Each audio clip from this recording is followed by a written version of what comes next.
नमस्कार साथियों और मेरे प्यारे बच्चों। आज का जो हम टॉपिक हमने लिया है बिल्कुल अलग है। देखिए, how to know your personality from hand writing. अपने हैंड राइटिंग से आपकी पर्सनैलिटी का कैसे पता चलेगा। देखिए, आपकी जो हैंड राइटिंग है वो मिरर है आपकी पर्सनैलिटी का, दर्पण है। अब इसका अर्थ ये नहीं है आप कभी सोचो कि जो है रश्मि मैडम 5-6 बुराइयां बताएंगी, ऐसी कोई बात नहीं है। देखिए, एक मुझे शेक्सपियर की एक बात याद आ रही है कि some man are great, born great and some are made great. कुछ होते हैं और कुछ बनाए जाते हैं। तो यदि यही बात हमारी राइटिंग में भी अप्लाई हो रही है कि यदि हमारी राइटिंग में कुछ कमियां हैं तो हम उन कमियों को इंप्रूव करके अपनी पर्सनैलिटी को बहुत जो है अच्छे से बना सकते हैं।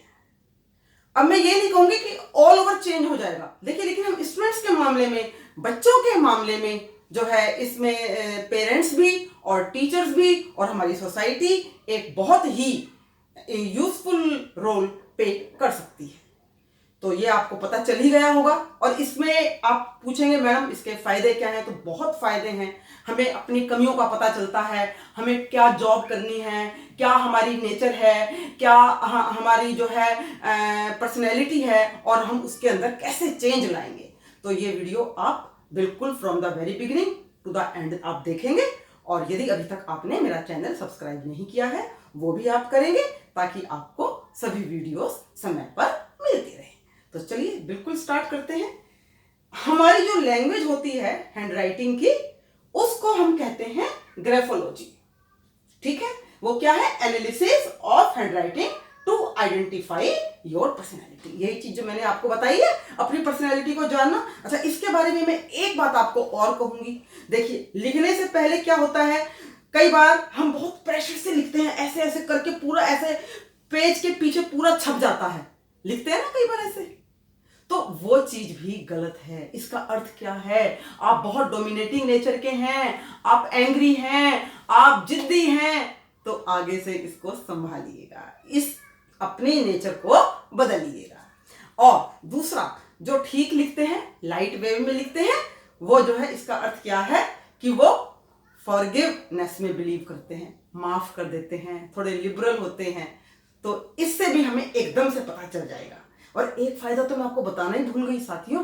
देखिए, हमारा यदि कोई नया दोस्त बनता है या कोई भी नया आता है जॉब में, ऑफिस में, और हम एकदम से तो नहीं किसी को जान सकते, नहीं जान सकते ना। लेकिन हाँ, यदि हमें हैंड राइटिंग का पता है, हम उसको देखेंगे कि हाँ भाई इसके अंदर जो है ये बातें हैं, जैसा कि मैं जस्ट अभी आपको पूरी वीडियो में बताऊंगी, तो आप चेक कर सकते हैं कि भाई ये हमारा फेथफुल फ्रेंड है या क्या इसकी नेचर है। और एक बात और, एग्जाम में सब स्टूडेंट्स बहुत सुंदर राइटिंग लिखकर आएंगे, क्योंकि राइटिंग से ही पता चलता है कि अरे वाह क्या सुंदर राइटिंग बच्चे ने लिखी है, इसे पूरे नंबर दिए जाए। तो चलिए आगे हम स्टार्ट कर देते हैं। द फर्स्ट पॉइंट हमारा आ गया है। अभी तक मैंने आपको बताया था कि पेन पर जो है आप ज्यादा जोर से इसको जो है नहीं एकदम से आप प्रेशर से पेन को पकड़ेंगे। हैंड राइटिंग एनालिसिस में आ गया आपका लेफ्ट। कई क्या करते हैं, लेफ्ट की तरफ लिखते हैं, स्लैंटिंग जो होती है उसकी लेफ्ट की तरफ, जैसे एकदम से जैसे ये जा रहा है, देखिए लेफ्ट, लेफ्ट साइड में, लाइक दिस, ही लेफ्ट, बिल्कुल लेफ्ट में जो है जा रहा है। तो इसका अर्थ क्या हुआ? इसका अर्थ क्या हुआ कि जो लेफ्ट की तरफ करके लिखते हैं, बाई तरफ लिखते हैं, दे आर सेल्फ सेंटर्ड, आत्म केंद्रित होते हैं और एकांत प्रिय भी होते हैं। लेकिन फैमिली को बहुत प्यार करते हैं। ठीक, अब आ जाइए राइट हैंड पे। राइट मैंने जस्ट यहां दाया। अब ये एकदम से ये देखिए इस तरफ से आपका स्ट्रेट जाएगा, ऐसे करके जो राइटिंग लिखते हैं, ही is going, he is happy.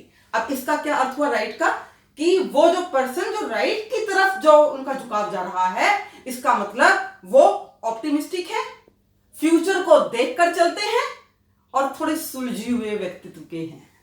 ठीक, और अब जब बिल्कुल स्ट्रेट लिखते हैं एकदम से, जैसे मैंने यहां लिखा है, देखिए क्योंकि समय कमी की वजह से मैं सारा नहीं लिख पा रही हूं। अब ये देखिए no slant, he is going, बिल्कुल स्ट्रेट जा रहा है। इसका अर्थ क्या हो गया कि वो ऐसे व्यक्ति प्रेजेंट में रहते हैं, वर्तमान में रहते हैं और स्ट्रॉन्ग विल पावर उनकी होती है। तो आप अपने साथ एक जो है एक पेपर लेके बैठेंगे बेटा, व्हाइट कलर का, और मेरे साथी भी लेके बैठेंगे जरूर, ताकि वो अपने आप को चेक कर सकें। ऐसा पेपर लेना व्हाइट फॉरेन जो है उसके में लाइन ना हो, और तब आप जो है उसको पेन से लिखेंगे और आप क्वालिटीज अपनी देखते जाएंगे। अब ये मैंने आपको बता दिया। अब साइज पर आ जाइए।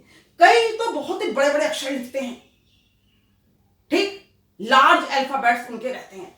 ये देखिए एक्स्ट्रा लार्ज, जैसे ही, इज, ये देखिए कितने बड़े बड़े अक्षर हैं, खूब बड़े बड़े लिखते हैं। इसका अर्थ क्या हो गया भाई? इसका अर्थ क्या हो गया? जो बहुत बड़े बड़े अल्फाबेट्स जो लिखते हैं वो डोमिनेटिंग नेचर के होते हैं, और क्या करते हैं? शो ऑफ में भी यकीन रखते हैं भाई, दिखावे में भी यकीन करते हैं, और अपने ही दुनिया में रहते हैं। तो ये जो है एक्स्ट्रा लार्ज, एक्स्ट्रा लार्ज।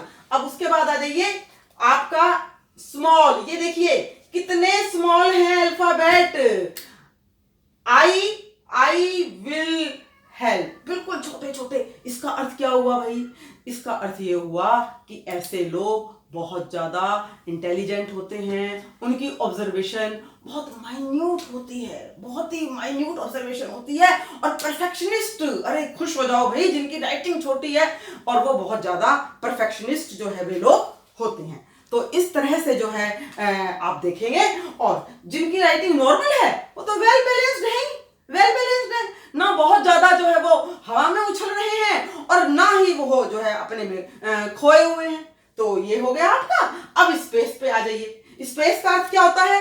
कई लोग तो क्या करते हैं, बिल्कुल ऐसे जोड़ के लिखेंगे, जैसे ये देखिए ये जस्ट ये लाइन लिखी हुई है, she is eating an apple. अरे भाई पता ही नहीं चल रहा, पॉज ही नहीं दिया। बच्चे ऐसे करते हो ना आप लोग कई बार। तो ये इसका अर्थ क्या हुआ? इसका अर्थ क्या हुआ भाई? औरों को अपने फील्ड में आने की अनुमति नहीं देते, अपने ही अंदर खोए हुए वो रहते हैं, औरों के, और उनकी स्पाइंग नेचर भी होती है, और हमेशा औरों से मदद मांगने के चक्कर में वे लोग रहते हैं। और जो खुले खुले बिल्कुल लिखते हैं, जैसे ये देखिए बहुत खुला खुला, मैंने गैप भी काफी दे रखा है। इसका अर्थ क्या हुआ? इसका अर्थ क्या हुआ? इसका ये है कि वो बहुत ही लिबरल होते हैं, आजादी प्रिय होते हैं, और कहते हैं भाई आ जाओ, आप भी आ जाओ, हम भी आ जाएं। ये जो है आपका जो है ये लिबरल उसका है, बहुत ही प्रिय होते, एकांत प्रिय नहीं होते, समाज जैसे एकदम से सोशल होते हैं बहुत ज्यादा। अब जो और जिनका नॉर्मल है, जस्ट जैसे शी इज ईटिंग, उसके अंदर कोई ऐसा वो नहीं है, तो वो लोग एडजस्ट कर लेते हैं, ऑप्टिमिस्टिक होते हैं, ठीक है। तो ये मैंने आपको साइज बताया, स्पेस बताया। अब एक और प्रॉब्लम आ रही है, जंबल्ड लाइन। जंबल्ड लाइन, और अक्षर भी उनके जो है आगे पीछे होते हैं, कुछ बड़े हो गए, ये देखिए ऐसे करके बड़े बना लिए, कुछ छोटे बना लिए, मतलब कुछ पता ही नहीं है। लाइन में कुछ ऊपर लिख रहे हैं ही, यहां लिख दिया इज, यहां गो, ऐसे करके लिख रहे हैं, उल्टे सीधे अक्षर लिख रहे हैं। इसका मतलब ये है कि भाई वो केयरलेस हैं, अपने काम को ध्यान से नहीं करते। तो ऐसे लोगों को बहुत ज्यादा अलर्ट होने की जरूरत है, और ऐसे ऐसे ऐसे उनको ये आदत हम इंप्रूव भी कर सकते हैं। आप ये मत सोचना कि मैडम जो है एक पूरा पुलिंदा बताकर चली गई। भाई हमें अपनी इस आदत को इंप्रूव करना है, तो हम सब इसमें आपकी मदद करेंगे, बार बार लिखेंगे, बार बार करेंगे, आदतें बदली जा सकती हैं। तो ये हो गया। अच्छा, एक आपका होता है बेस लाइन। बेस लाइन आपके बच्चों क्या होती है?